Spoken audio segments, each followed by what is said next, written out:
अस्सलाम वालेकुम नाज़रीन, आप देख रहे हैं program the review Kamran Yusuf और शहबाज राना के साथ। द रिव्यू में हम पाकिस्तान की मईशत, खारजा अमूर और नेशनल सिक्योरिटी से जुड़े मामलात पर बात करते हैं।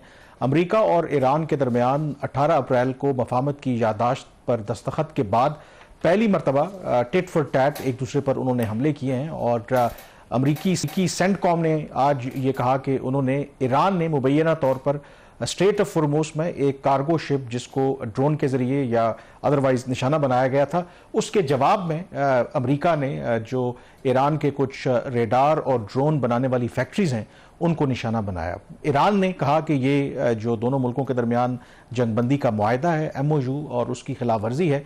और उसके जवाब में इरानियन रेवोल्यूशनरी गार्ड कोर जो है उन्होंने ये स्टेटमेंट जारी किया कि अमरीकी इन हमलों के जवाब में फिर ईरान ने जो रीजन के अंदर अमरीकी जो बेसेस हैं आइडेंटिफाई नहीं किया कहाँ पर ये हमले किए हैं, उनको निशाना बनाया है। अब जब से दोनों मुल्कों के दरमियान ये MOU पर दस्तखत हुए हैं, उसके बाद स्विट्ज़रलैंड में जो मुज़ाकरात हुए थे, फिर टेक्निकल लेवल के ऊपर डिस्कशन हुई है, मजीद डिस्कशन जो है वो अगले हफ्ते होनी है। तो उस बीच ये जो एक अपेरेंटली एस्केलेशन नज़र आ रही है, it is a cause of concern, but the bigger question is कि क्या ये एक वक्ती एक पॉज है, क्योंकि एट द सेम टाइम जो US के वाइस प्रेसिडेंट JD वैंस जो सरबराही कर रहे थे अमेरिका की जो मुज़ाकराती टीम थी स्विट्ज़रलैंड में जो मुज़ाकरात हुए थे और इस्लामाबाद में अप्रैल में, उनका यह कहना था कि अगर ईरान तशद्दुद का रास्ता अपनाएगा तो उसका जवाब उसको तशद्दुद के ज़रिए दिया जाएगा। लेकिन उन्होंने कहा कि साथ ही ये ऑप्शंस मौजूद हैं और अब दोनों मुल्कों के दरमियान एक हॉटलाइन भी है कि अगर कशीदगी को कम करने के लिए बातचीत का रास्ता अपनाया जाता है तो वो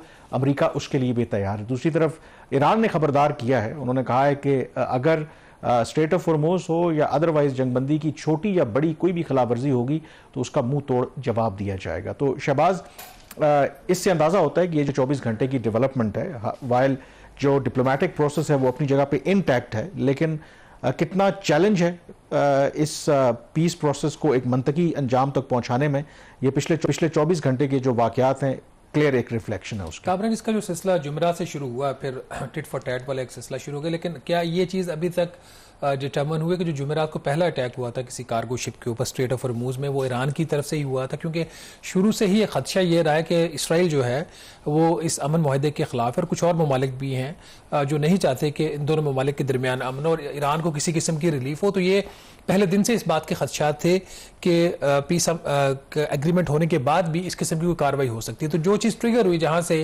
कि ईरान के ऊपर एक इल्ज़ाम लगाया गया कि ईरान ने हमला किया है कार्गो शिप के ऊपर, क्या ईरान ने उसको कबूल किया है या अभी तक वो चीज़ जो है वो डिसाइडेड नहीं है?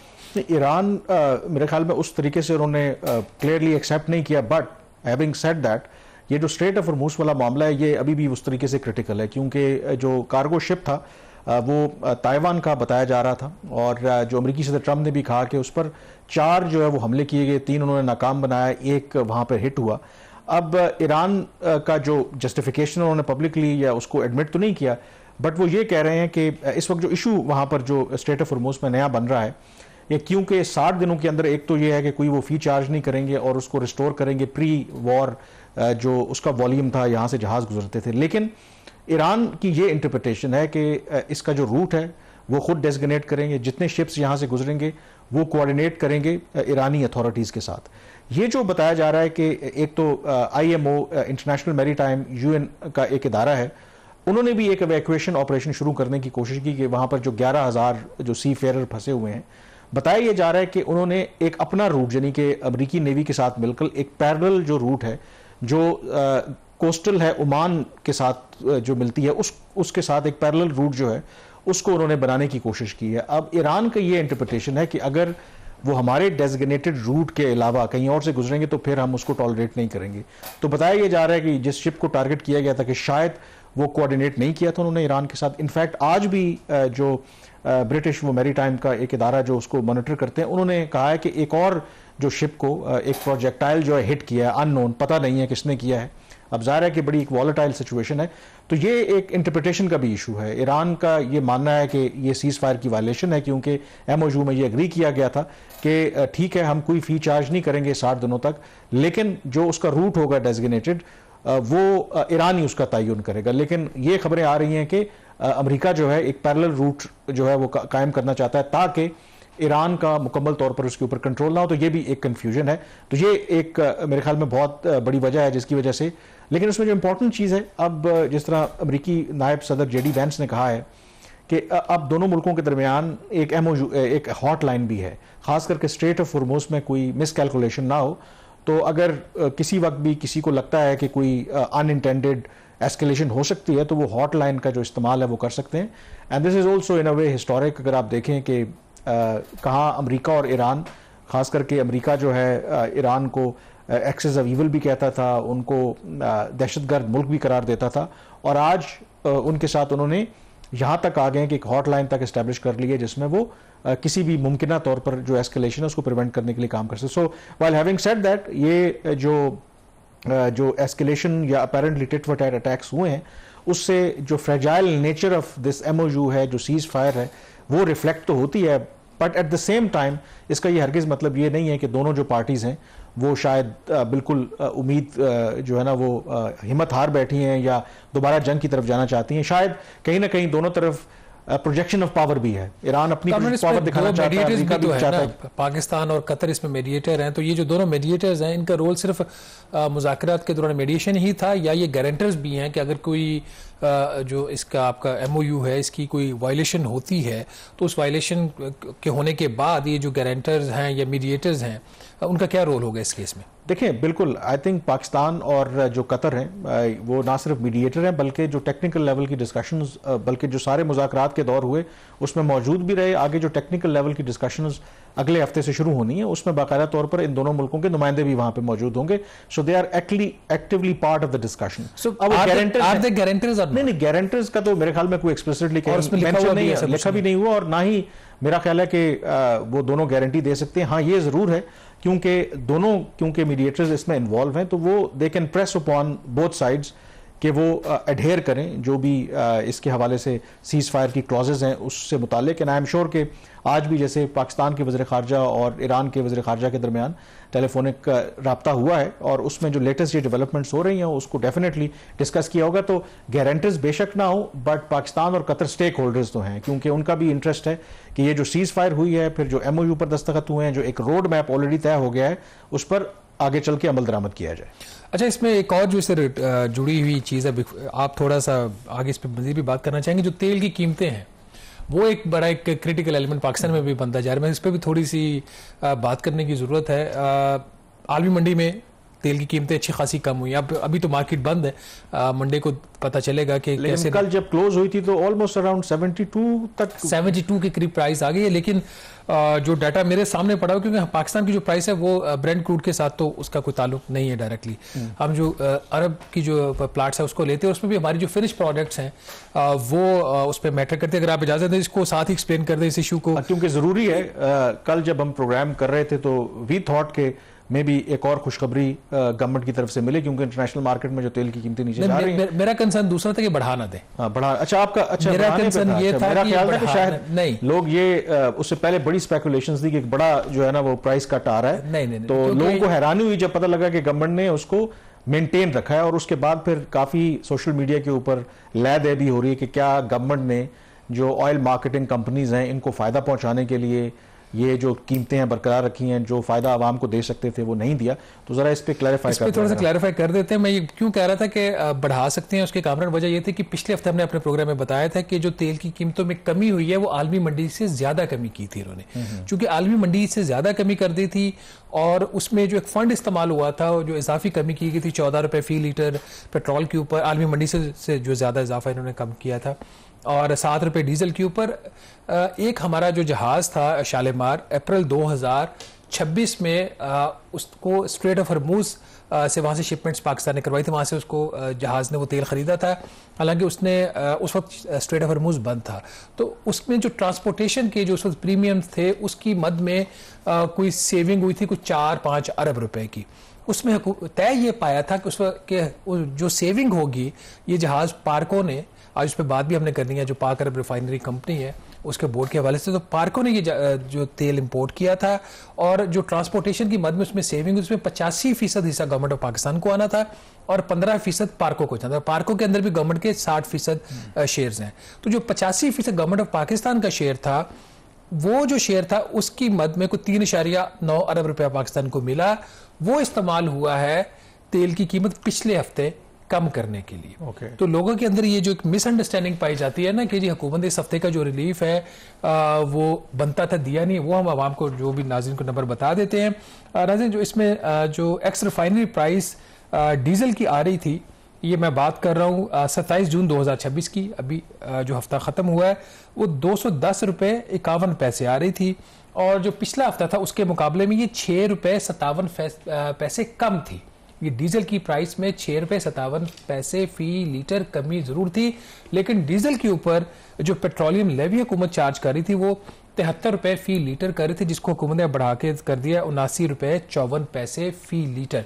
तो डीजल में लेवी में जरूर इजाफा हुआ है 6.5 रुपये का, और इसके बावजूद लेवी जो है, जो एक मैक्सिमम हद है, वो 80 रुपये फी लीटर, उससे ऊपर आज भी नहीं है। तो यहाँ पे ऐसा कोई मेजर डीजल की हद तक कोई रिलीफ नहीं बनता था। अब बात कर लेते हैं पेट्रोल की। पेट्रोल की जो कीमत आलमी मंडी में थी 27 जून को, और उसकी जो कीमत थी 20 जून को, उसमें सिर्फ 39 पैसे की कमी आई है। ये एक्स रिफाइनरी प्राइस की मैं बात कर रहा हूँ। इसमें कस्टम ड्यूटी, प्लाट्स का रेट, प्रीमियम, हर चीज़ इसके अंदर जो शामिल है। तो अगर इस सब शामिल भी करें तो 39 पैसे यहाँ पे कमी बनती थी। तो 39 पैसे पेट्रोलियम लेवी पेट्रोल के ऊपर हुकूमत ने बढ़ाई है।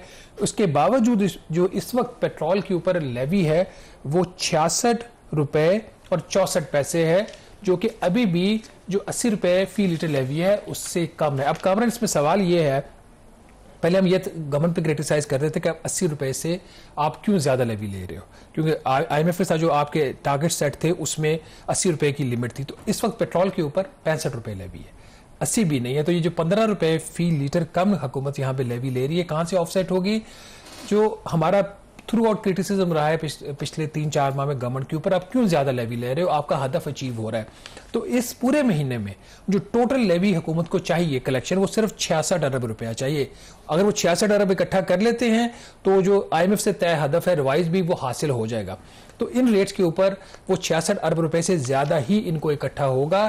तो इस वक्त जो गवर्नमेंट के ऊपर क्रिटिसिज्म है कि उसने तेल की कीमतें कम नहीं की, ये क्रिटिसिज्म जस्टिफाई नहीं हो रहा है। बिल्कुल आपने क्लियरली इसमें वजाहत कर दी, और आमतौर पर आपको पता है कि शहबाज हुकूमत के हक में इस तरीके से बात नहीं करते, तो आई थिंक ये सेइंग दैट तो आपको बिलीव करना चाहिए। और जाहिर है कि ये जो तेल की बढ़ती कीमतें हैं या कीमतें बढ़ी थी, उसका ताल्लुक ईरान अमेरिका जंग से था, और जो स्ट्रेट ऑफ हॉर्मुज़ में एक अनसर्टनिटी थी, और इसको लेकर के भी क्योंकि ईरान का ये मौक़िफ़ है, जैसे कह रहे थे कि वो एक नया उसके ऊपर एक प्रोटोकॉल लाना चाहते हैं, उसके ज़रिए वो ऑपरेट करे। रीजन के जो ममालिक हैं, गल्फ कंट्रीज़ हैं, बाकी मुल्क हैं, वो चाहते हैं कि इसको पुराना जो उसका स्टेटस है उसमें बहाल किया जाए, कोई फ़ी चार्ज ना हो, कोई टोल ना लिया जाए, ईरान का उस तरीके से कंट्रोल ना हो। और आज इस सिलसिले में जो पाकिस्तान के प्राइम मिनिस्टर शहबाज शरीफ हैं, वो गए थे कराची, नेवी की एक तकरीब थी, उसमें उन्होंने शिरकत की। तो पाकिस्तान की इसके हवाले से क्या अप्रोच है, और ख़ास करके ये जो फ्रीडम ऑफ नेविगेशन है, ये अब कितनी इंपॉर्टेंट हो गई है, उस पर उन्होंने अपने ख्यालात का इजहार किया। आइए सुनते हैं। वज़ीर-ए-आज़म शहबाज शरीफ के ख्यालात आप सुन रहे थे। एक तो ये स्ट्रेट ऑफ हॉर्मुज़ वाला मामला बहुत क्रिटिकल है, और दूसरा जो लेबनान है वो एक ऐसा नुक्ता है जिसकी वजह से जो अमेरिका और ईरान के दरमियान जो बातचीत हो रही है वो मेक और ब्रेक नुक्ते के पहुंच सकती है। इस हफ्ते जो एक और बड़ी डेवलपमेंट हुई, एक ट्राइलैटरल एग्रीमेंट हुआ है अमेरिका, इजराइल और लेबनान के दरमियान। एक फ्रेमवर्क तय किया गया है जिसके तहत वहां पर परमानेंट जंगबंदी की जाएगी, लेकिन उसको लेकर के भी इंटरप्रिटेशन या कंटेंशियस जो इश्यूज हैं, सबसे बड़ा कि क्या इजरायली फौज सदर्न लेबनान से निकलेगी, उसको लिंक किया गया है कि जब तक हिजबुल्लाह को डिसार्म नहीं किया जाता।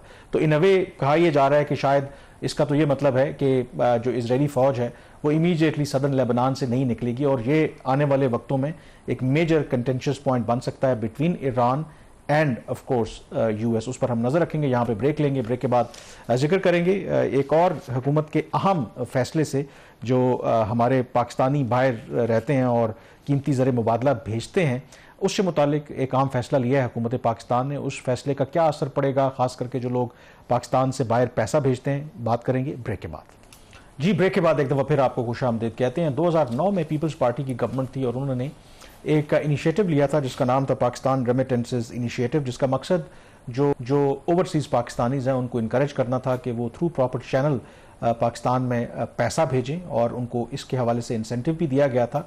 ये स्कीम थी क्या और इसका क्या फ़ायदा हुआ जो पैसा भेजते थे पाकिस्तान से बाहर पाकिस्तान में, और हुकूमत पाकिस्तान को उसका क्या फ़ायदा हुआ, और अब ये जो स्कीम है हुकूमत क्यों ख़त्म करने जा रही है, इस पर बात करेंगे। शहबाज, सबसे पहले तो ये स्कीम क्या थी से एक तो जो ओवरसीज़ पाकिस्तानी हैं उनको क्या फ़ायदा हुआ, और ऑब्वियसली जब स्कीम थी तो म्यूचुअल इंटरेस्ट होता है, म्यूचुअल बेनिफिट होता है ना, तो हुकूमत पाकिस्तान को भी और स्टेट ऑफ पाकिस्तान को भी फ़ायदा हुआ था।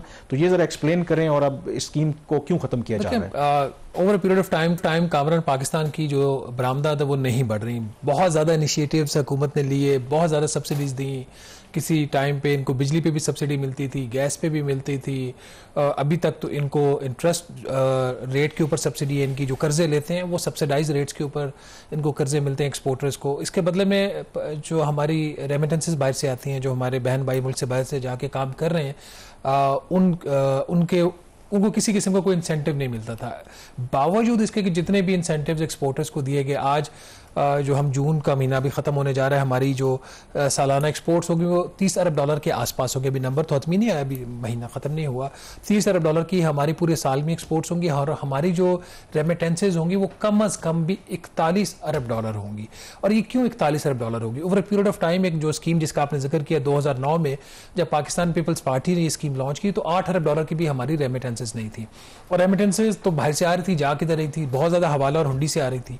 अब हवाला हुंडी में फ़ायदा जो है वो जो भेजने वाला उसका तो होता है, हुकूमत का उसमें कोई फ़ायदा नहीं होता। हवाला हुंडी में होता है ये कि जो डॉलर या जो भी फॉरेन करेंसी होती है वो तो जो रेफरेंस होता है उसके पास चली जाती है, और जो फैमिली यहाँ पे पाकिस्तान में होती है उसको रुपया मिल जाता है। जो बैंकिंग चैनल से जो पैसा आ रहा है वो पैसा उसमें डॉलर या जो भी फॉरेन करेंसी होगी, सऊदी रियाल होंगे, यूए की करेंसी होगी, कुवैती करेंसी होगी, वो स्टेट बैंक के पास चली जाएगी और वहां से रुपया फैमिली को मिल जाएगा। अब जब आप बैंकिंग चैनल से या किसी रेफरेंस से पैसे भेजो उसकी एक कॉस्ट होती है। तो अगर बाहर से आपका $1000 आ रहा है तो हो सकता है $1000 के ऊपर $50 उसकी जो कॉस्ट आ जाए, उसकी मुख्तलिफ जो फीस है, ट्रांसफर चार्जेस हैं। तो हुकूमत ने ये जो मुख्तलिफ 2-3 स्कीमें लॉन्च की थी उसमें रेमिटेंसेज को इनकरेज करने के लिए इंसेंटिव दिया गया था। और इस इंसेंटिव की वजह से हुकूमत का अपना ये ख्याल है कि रेमिटेंसेज में बेतहाशा इजाफा हुआ। और जो इसके बावजूद इक्तिसादी राब्ता कमेटी का इजलास हुआ 2 दिन पहले, और उसमें उसने इस चीज़ की मंजूरी दे दी कि ये जो टेलीग्राफिक ट्रांसफ़र स्कीम थी रेमिटेंसेस को प्रमोट करने के लिए, उस स्कीम को उन्होंने 30 जून से ख़त्म कर दिया। अब ये स्कीम थी क्या? स्कीम के तहत इसमें बल्कि एक तो अभी स्कीम ख़त्म ही नहीं चल रही थी, इसमें एक रिवाइज़ किया गया था जून 2025 में। पिछले साल स्कीम में पिछले साल ये रिवीजन की गई कि पिछले साल अगर $100 को बाहर से भेजेगा तो उसको उसके ऊपर 20 सऊदी रियाल मिलेंगे। और अगर उसकी जो रेमिटेंसेज कोई बंदा है, फॉर एग्जाम्पल मिस्टर ए जो है वो बाहर से उसने इससे पिछले साल भी उसने $100 भेजे थे और इस साल वो उससे 10% ज़्यादा बेचता है तो उसको उसके ऊपर 10% एडिशनल इंसेंटिव मिलेगा। और अगर वो 10% से भी ज़्यादा रेमिटेंसेज पाकिस्तान बेचता था तो उसको 7 सऊदी रियाल और मिलते थे। मिला के कोई 35 सऊदी रियाल तक एक जो बाहर से पाकिस्तान को पैसा बेचता था उसको इंसेंटिव मिलता था, विच वॉज हैंडसम अमाउंट। लेकिन वजारत ख़जाना का भी पिछले साल ये मौक़िफ़ था कि हम इतनी सब्सिडी अफोर्ड नहीं कर सकते। तो पिछले साल इन्होंने जो $100 था तो उसकी जो इंसेंटिव स्कीम के लिए क्वालिफाई करने के लिए जो मिनिमम अमाउंट उसकी उन्होंने कर दी वो $100 से उन्होंने $200 कर दी। और जो मैक्सिमम इंसेंटिव था तो पर मंथ की बात, ये पर ट्रांजैक्शन होती है, पर ट्रांजैक्शन। तो अच्छा, जो मैक्सिमम इसका जो इंसेंटिव था 35 सऊदी रियाल उसको इन्होंने कम करके कर दिया 20 सऊदी रियाल, पिछले साल ये कर दिया था। तो उसके बावजूद जो 2 साल पहले इनका 1 साल पहले जो अमाउंट बनती थी सब्सिडी की वो कोई 200 अरब रुपया बनती थी, तो वो कम होके इस साल 76 अरब रुपए के ऊपर आ गई। तो ये जो 20 सऊदी रियाल $200 की ट्रांजैक्शन के ऊपर वो हुकूमत ने अब ख़त्म कर दिया। अब इसका नुकसान ये होगा कि जो बाहर से पाकिस्तान पैसा भेजेंगे बैंकिंग चैनल के थ्रू, तो जिस बैंक के थ्रू भी भेजेंगे और जो बाहर से जो कंपनी होगी जो वहाँ से पैसा भेजेगी वो भी अपना चार्ज काटेगी, ये भी काटेंगे। तो हो सकता है अब $1000 के बदले आपको $950 मिले। तो ये बुनियादी जो फ़र्क है। और इसी तरीके से आई थिंक ये जो गवर्नमेंट है, जो इनकी जो एक्सचेंज कंपनीज थी या जिस सर्विस के ज़रिए आप पैसा भेजते थे उनको भी ये इंसेंटिवाइज कर रही थी। पर्पज़ ये था कि ताकि लोग ऑफिशियल चैनल इस्तेमाल करते हुए, क्योंकि बाहर जो लोग काम करते हैं और ज़्यादातर आपको पता है कि मज़दूर हैं, तो उनके लिए एक एक रियाल, एक एक डॉलर जो है वो मैटर करता है। मे भी बहुत से लोगों का ख्याल हो कि क्या फ़र्क पड़ता है अगर 25 रियाल या 25 डॉलर जो है अगर कम आएंगे, बट मेरा ख्याल है कि बहुत फ़र्क पड़ता है। तो ये गवर्नमेंट जो है, आर दे कॉन्फिडेंट इसमें, क्योंकि 2-3 एलिमेंट्स है ना। एक तो लोग, इसका पर्पज़ ये था कि लोग ऑफिशियल चैनल इस्तेमाल करें, उससे आपके फॉरेन रेमिटेंस बढ़ेंगे। दूसरा ये है कि हवाला हुंडी का इस्तेमाल ना करें। हमारे ऊपर पहले भी फैटफ की वजह से हम ग्रे लिस्ट में रहे हैं, तो इसका मल्टीपल पर्पसेस थे। तो गवर्नमेंट इज कॉन्फिडेंट कि ये स्कीम ख़त्म करने के बाद, जो खुद आपने जिक्र किया कि आज 10-11 बिलियन डॉलर फॉरेन रेमिटेंस हमारे ज़्यादा है एक्सपोर्टर्स से, और एक्सपोर्टर्स को तो हम पता नहीं कितने इंसेंटिव्स देते हैं, तो ये इसमें फ़र्क नहीं, डिप नहीं आएगा इसमें। मेरा ख्याल है कि ये हुकूमत का एक वाइज डिसीजन नहीं है, कोई दानिशमंदाना फैसला हुकूमत ने नहीं किया। हुकूमत मतलब अगर आप सब्सिडी की भी बात करें, 41 अरब डॉलर अगर पाकिस्तान को मिलते हैं, और 41 अरब डॉलर में से आप 27 करोड़ डॉलर, 76 अरब कितना बनता है, 270 मिलियन डॉलर, 27 करोड़ डॉलर आप इंसेंटिवाइज उसको कर देते हो, तो ये कोई बात करने वाली है इनकी। अच्छा, उसके बदले में आ जाएं आप जो एक्सपोर्ट, मैं बात आपकी काटूंगा। ये 41 अरब डॉलर है, आप सोचें ना, 41 अरब डॉलर आपके स्टेट बैंक में पड़े हों, उस पर कितना इंटरेस्ट लें, जरा 1% भी निकाल लें, कितना बनता है, कितने बनेंगे? अच्छी खासी अमाउंट बन जाती है ना। मतलब ये बिल्कुल भी एक इनका अनवाइज डिसीजन है। अब बात यहाँ पे ये नहीं आती, कहते जो इन्होंने बताया ईसीसी में जी कि हम इसको सस्टेन नहीं कर सकते।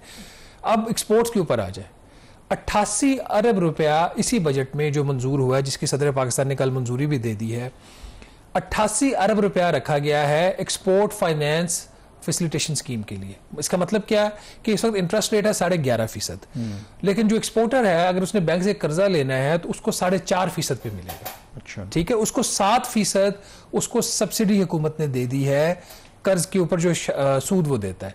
उस 7% सब्सिडी के लिए इसी बजट में 88 अरब रुपया रखा हुआ है, 325 मिलियन डॉलर, 316 मिलियन डॉलर। ठीक है, तो ये जो हमारे बहन भाई जो बाहर से पैसे भेज रहे हैं, उनके वो 41 अरब डॉलर भेज रहे हैं और कह रहे हैं जी हमारे पास 76 अरब रुपया या 270 मिलियन डॉलर उनको देने के लिए। हमारे दोनों में क्या चीज कॉमन है, क्यों एक्सपोर्टर्स को दे रहे हैं? वजह यह है कि वो डॉलर आते हैं ना। नहीं, अगर आप वही बेंचमार्क है, मतलब मकसद ये ना, क्योंकि हमें फॉरेन रेमिटेंस की डॉलर्स की जरूरत है, तो वो अगर 30 अरब डॉलर ला रहे हैं, उनको 88 अरब रुपए की आप सब्सिडी दे रहे हैं, और जो 41 अरब डॉलर आ रहे हैं तो उनको उतने नहीं दे सकते आप। मतलब सब्सिडी तो इसको कहना भी गलत है ना। एक जो चीज जिससे आपका मुल्क चल रहा है, अगर पाकिस्तान, मैं बात हमेशा कहता हूं, पाकिस्तान दिवालिया इसलिए नहीं हुआ कि IMF का प्रोग्राम है, पाकिस्तान दिवालिया इसलिए नहीं हुआ कि वज़ीर शहबाज शरीफ साहब की हुकूमत है, पाकिस्तान दिवालिया इसलिए नहीं हुआ कि हमारे ये जो ओवरसीज वर्कर्स हैं ये साल का 40-41 अरब डॉलर पाकिस्तान भेज रहे हैं, जिसकी वजह से हम दिवालिया होने से बचे हुए हैं, और आपने उनकी स्कीम खत्म कर दी है।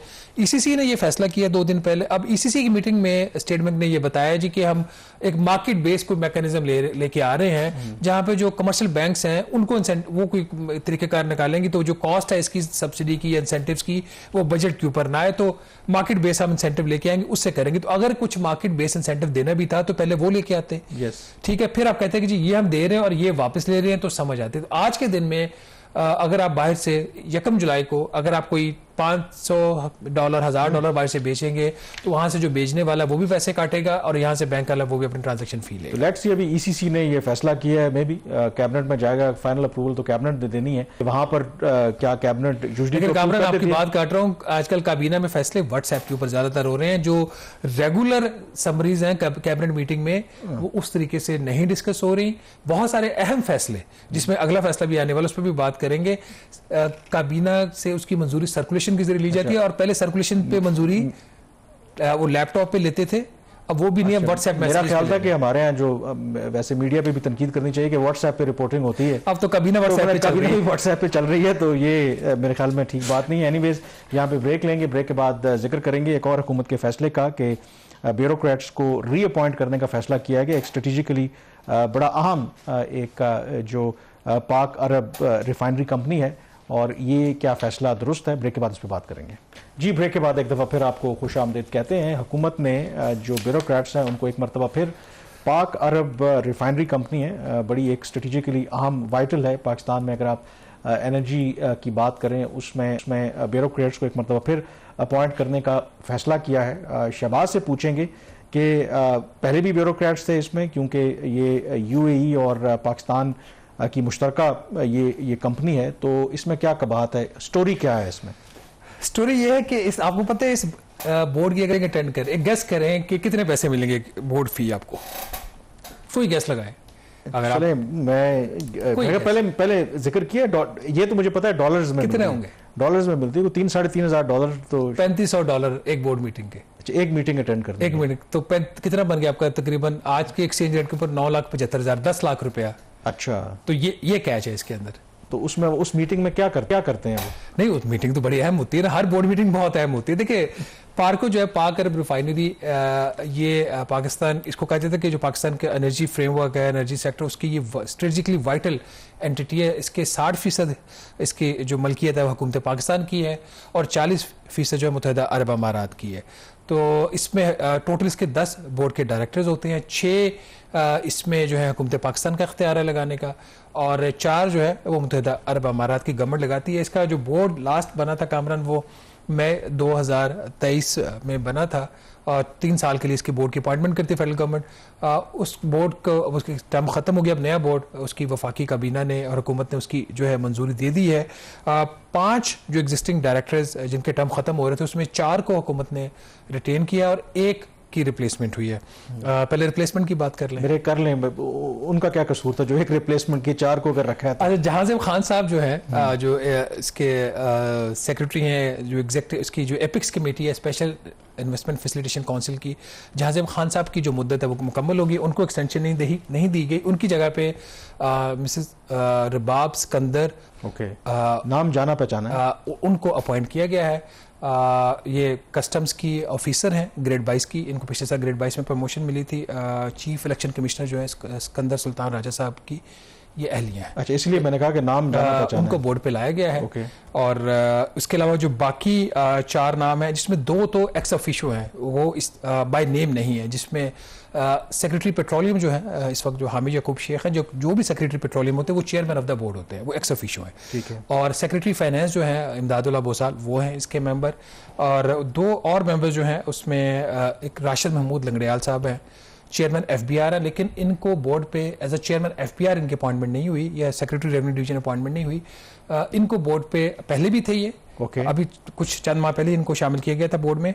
अब दोबारा भी इनको इनकी पर्सनल कैपेसिटी में इनको राशिद महमूद लंगड़ियाल साहब को बोर्ड पे शामिल किया गया है। और पर्सनल कैपेसिटी इसके हवाले से जो बोर्ड नॉमिनेशन कमेटी थी, उन्होंने रिकमेंड किया था कि as a secretary revenue division, तो प्राइम मिनिस्टर ऑफिस ने यह फैसला किया कि राशिद महमूद लंगड़ियाल साहब को इन हिज पर्सनल कैपेसिटी, और इसके अलावा आहत खान चीमा साहब जो हमारे वफाकी वजीर हैं इकोनॉमिक अफेयर्स के, वो पहले भी बोर्ड पे थे और अब फिर उनको रिटेन किया गया। तो ये गवर्नमेंट ऑफ पाकिस्तान की। अच्छा, इसमें एक तो आपने जिक्र किया कि मुझे ये नहीं पता था कि चलो $3500 फी मीटिंग के आपको मिलते हैं जो भी बोर्ड मेंबर्स हैं।